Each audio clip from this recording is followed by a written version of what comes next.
There are moments in life that split everything into two halves, before and after.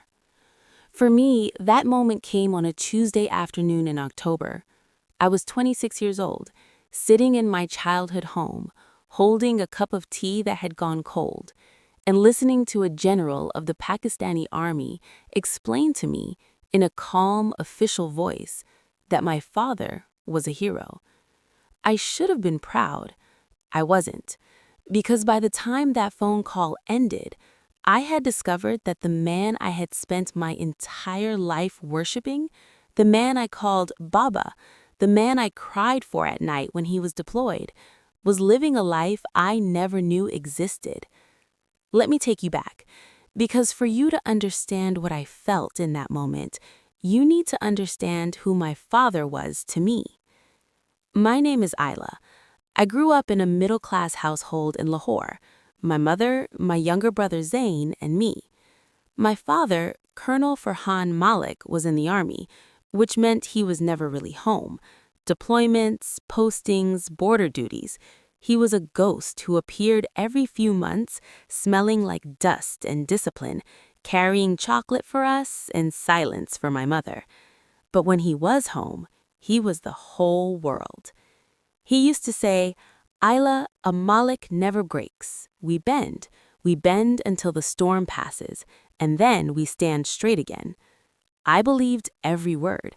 I built my entire identity on those words. I studied hard, took no shortcuts, turned down every easy path life offered, because my father's honor meant more to me than comfort. While my friends were out having fun, I was at home, protecting my mother, being responsible, because Baba always said, "You are the eldest, you are my strength when I am away." I wore that responsibility like armor. I didn't know it would one day shatter me. It was October of 2022 when my father retired, 30 years of service. The ceremony was beautiful. I cried, my mother cried, even Zain, who never cries, wiped his eyes quietly. My father stood tall in his uniform, medals on his chest, and when he looked at us from that stage, I felt something I had waited my whole life to feel. Complete. Like the missing piece of our family had finally come home to stay. But what I didn't know that day was that my father had been planning something else entirely.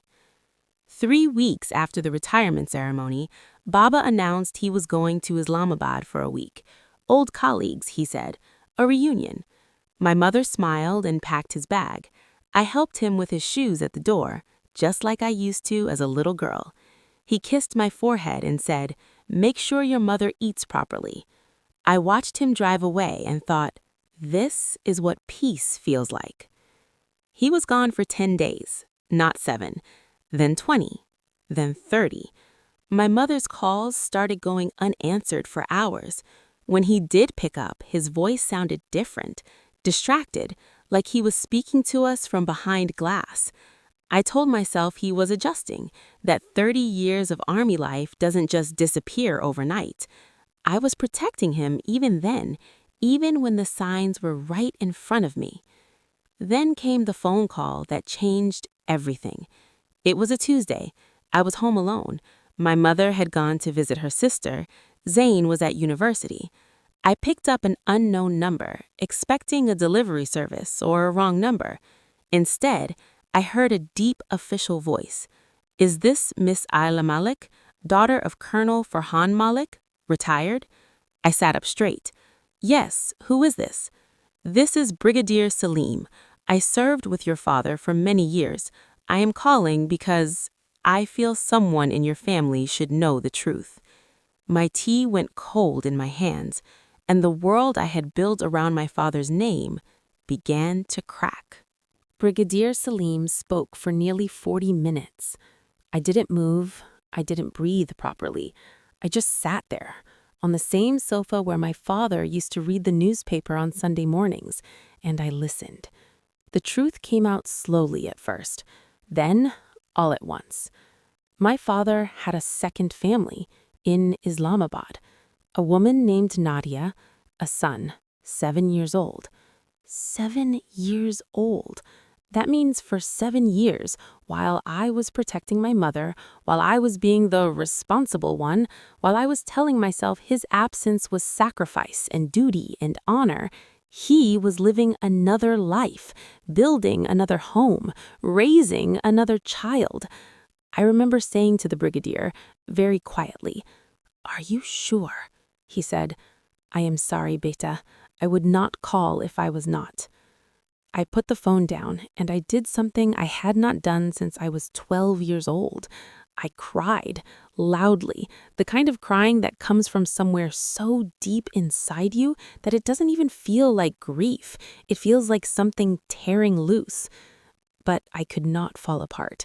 My mother was coming home that evening, so I washed my face, I made dinner, and I sat across from her at the table, watching her talk about her sister's new curtains, and I smiled and nodded.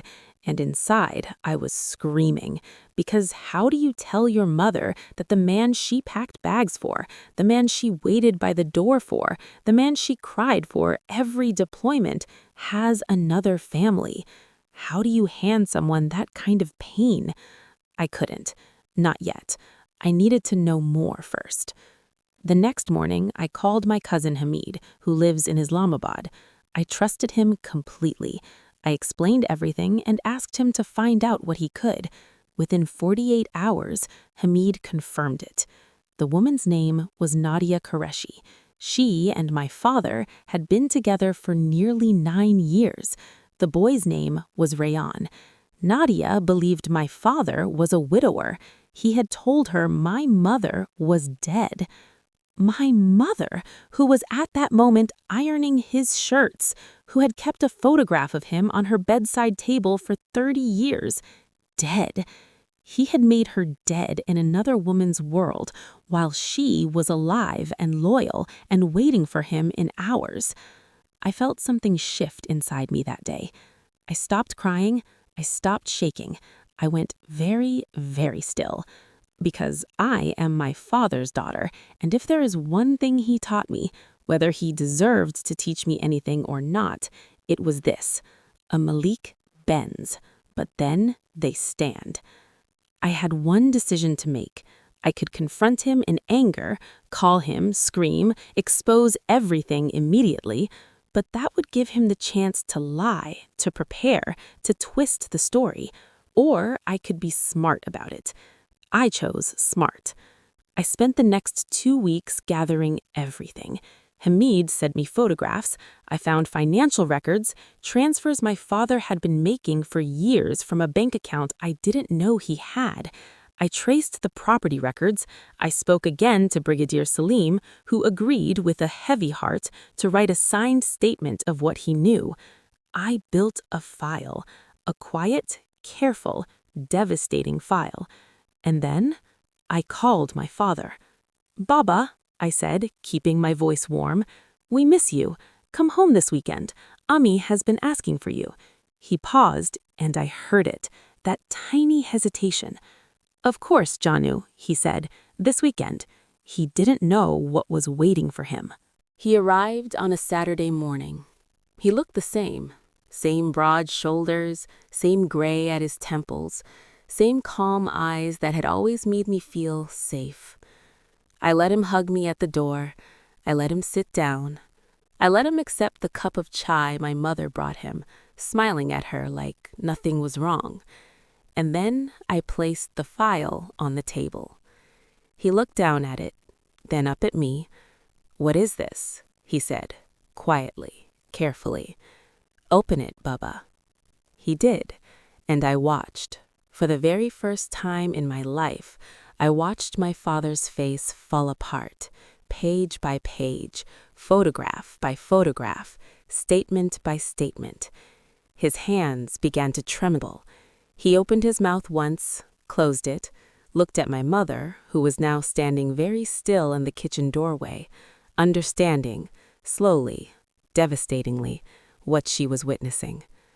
"Farhan," my mother whispered. Just his name, nothing else. That single word broke the room open. He tried to speak. He tried to explain. He said things like, "It was complicated," and "I never meant to hurt anyone," and "Nadia didn't know." I stopped him. "She didn't know," I said, very quietly, "because you told her Ami was dead. You killed her in another woman's life. You killed her while she was here, waiting for you." He had no answer for that. My mother sat down in the chair across from him, and she looked at him, not with screaming, not with dramatics, but with something far more devastating: clarity. She looked at him like she was seeing him for the very first time and finding a stranger. I had already spoken to a lawyer. I had already opened a separate bank account for my mother. I had already told my uncle, my mother's brother, what was happening so she would have family support. I had thought of everything, because while my father was building a second life, I was quietly, carefully building my mother's way out of his first one. The divorce was finalized 8 months later. My father tried, more than once, to call me, to explain, to ask for forgiveness. The first few times, I didn't answer. Eventually, I did, not because I had forgiven him, but because I refused to carry the weight of that silence forever. I told him, "I don't hate you, Baba, but I don't know you. The man I loved was not real, and I am done mourning a ghost." He cried. I did not. My mother today lives in a smaller house, but it is hers. Her name on the deed, her peace inside it. She has taken up painting, which she abandoned 30 years ago when she got married. Her first painting, a woman standing in an open field, arms wide, face to the sky, hangs in my living room. I look at it every morning. And as for me, I stopped building my identity on someone else's honor. I stopped thinking that loyalty means silence, that love means accepting the unacceptable, that family means protecting people who are destroying you. Real love tells the truth, even when it breaks things, especially when it breaks things. My father spent 30 years teaching me that a Malik never breaks. What he didn't teach me, what I had to learn on my own, is that sometimes the most powerful thing you can do is not hold yourself together. Sometimes the most powerful thing you can do is let the lie fall apart and then stand in the rubble, breathing, alive, free. If there is someone watching this who is carrying a truth they are afraid to speak, hear me when I say the truth does not destroy families. Lies do. Silence does. You did not cause this. You are not responsible for protecting someone who chose to betray you. You are allowed to stand up. You are allowed to open the file, put it on the table, and say, "Enough." I am Ayla Malik, and for the first time in my life, I am not bending for anyone.